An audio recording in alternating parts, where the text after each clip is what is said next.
Hey guys, it's me again. So today I'm going to share with you guys my Nova Grappler God Hand deck profile. So for starters, we are running the 1x Battle Riser. So there's actually a reason why we choose this starter. It's because we are running High Powered Riser Custom. So yep, the OG Battle Riser is really cool. So grade 3 lineup. Of course, the God Hand Dragon. His skill is really simple. He just gives additional front power, just like it's just kind of the main theme of the deck. And you counter blast 1, you get 1 drive while attacking, and you get a crit if your opponent's grade 3 or higher.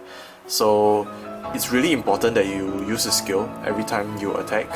I mean, that's a given, right? But if you know your opponent's going to damage you, it's kind of important to save that counter blast, especially on turns when your opponent is going to be grade 3 or higher. So if you go first and you realize they're going to be denying you, it's kind of, you could think about saving that 1 counter blast, you know, because that crit is really important. And in this deck, it's to push damage, right, is basically them no guarding 1 attack from our units, because we don't play crits at all. So the additional crit from God Hand really helps. So for the next grade 3, we play the 1 copy of Illumino Dragon.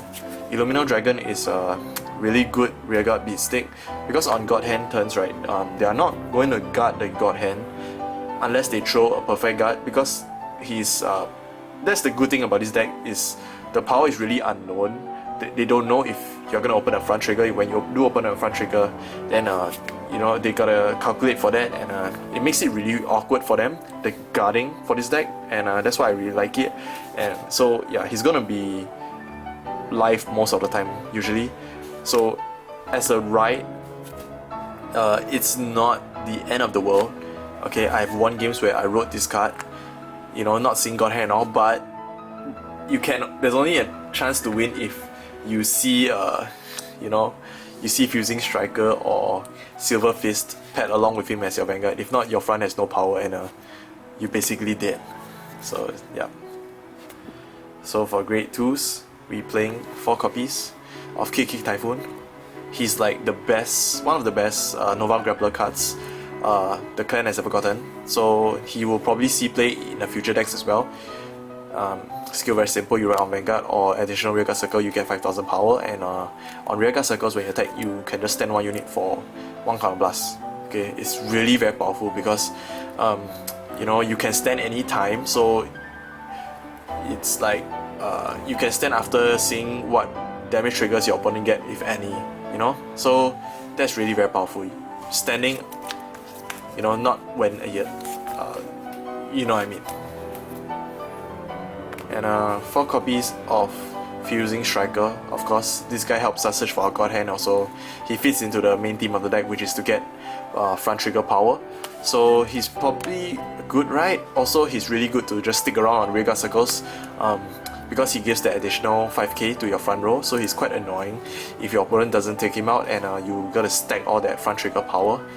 Yeah, and the sad thing about Nova Grappler is like the deck doesn't really plus in any way, because on plays, you look at top 5, and if you do find God Hand, you add it to your hand, you still have to ditch a card. So it's like really sad. So yeah, I don't know why Bushi doesn't give the deck pluses. So for the grade 2s, we're still running the 4 copies of High Powered Riser Custom. So this deck, it gives the deck more pressure. So on hit, you can move Battle Riser to the soul to stand 1 of your other rearguards by counter blasting 1.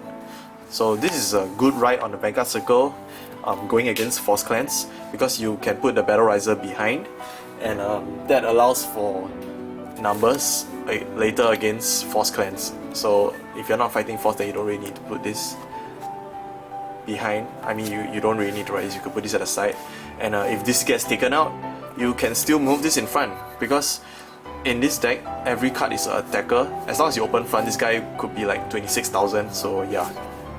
And in this deck, all the rearguards do the fighting for you. So it's kind of important that you protect your rearguards in this deck. So for the last grade 2, we are playing 4 copies of Odd Puncher Zell9. Skill very simple, on Vanguard rearguard circle, if you open a front, he gets 20,000. Oh wait, no, not 20,000, he gets a crit, sorry.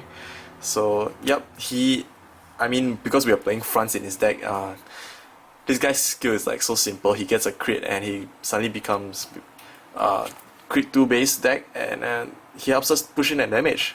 And he works on Vanguard also, so that's kind of funny. Like, yeah. And usually when you leave this on Rearguard Circle, people try to take this guy out because they are afraid of him. You know, I mean, like, he does look kind of freaky, if you ask me. Now moving on to the great ones. 4 copies of the Silver Fist. I mean, of course, we have to get a power boost in his deck. You know, it's all in or nothing. That's why it's fun. On hit, so the thing about riding this is good because when you swing, nobody's gonna guard this card because when you open the front, right, it's plus 15k power. Okay, usually when people guard for no pass on turn 1, they throw 15. So they will have to throw a 20k. So his skill's gonna go off most of the time. And yep. The sad thing about it is when you draw one, you still have to draw one. So Bushiroad Y.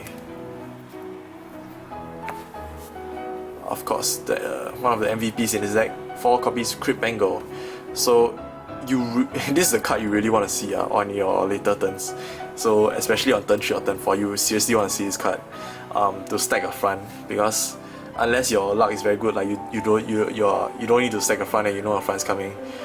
This guy allows us to put a front trigger at the top of the deck.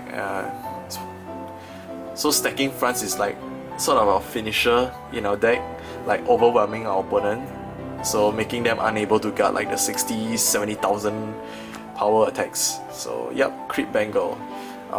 I always like to save 1 copy of Crit Bengal in my hand from my starting hand, because it's not guaranteed that you'll see it by turn 3 or turn 4.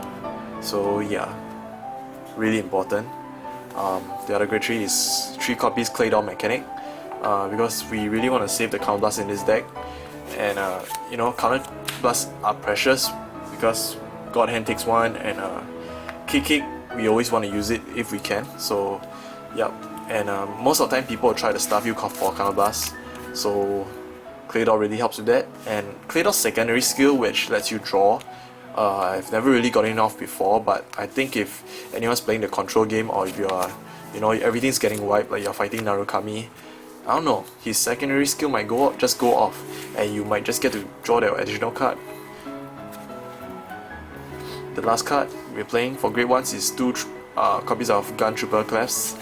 So he helps us get an additional drive track. So, you know, if 3 drive tracks weren't enough, you know, you could get a 4th. You know, there are many times where you just 3 drive tracks, triple drive, all come up empty, and you just think, why do I even play this deck? So, you know, maybe that 4th card was that front you really needed to close the game. You know, so putting this behind the Vanguard, right, it's good. Like, the good spot is like behind the Vanguard after you attack, and they're most likely gonna perfect guard your Vanguard. So since they're gonna perfect guard your Vanguard anyway, you might as well use the skill to retire and get additional drive. So yep, just 2 copies. Trigger lineup, of course, fronts. It's just depending on how many you play.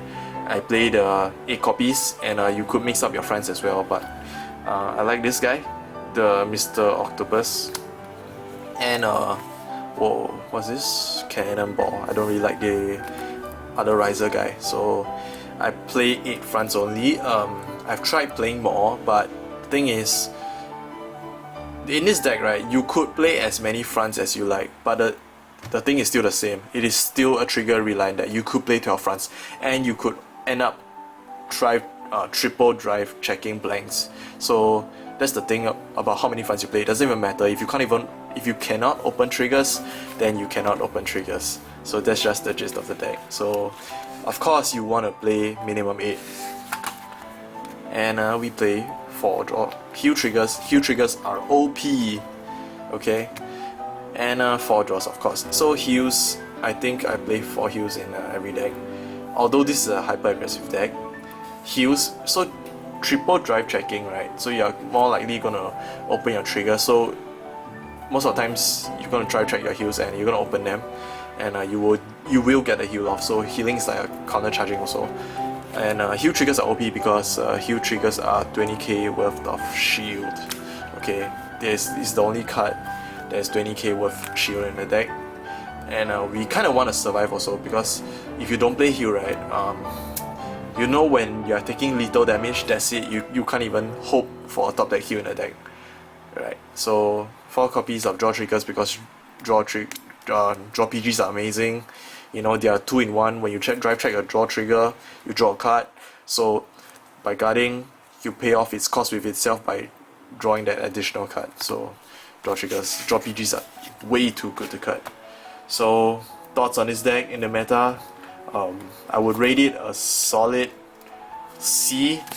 You know, I give this deck a solid C on bad days. Okay, on good days I give it a solid B.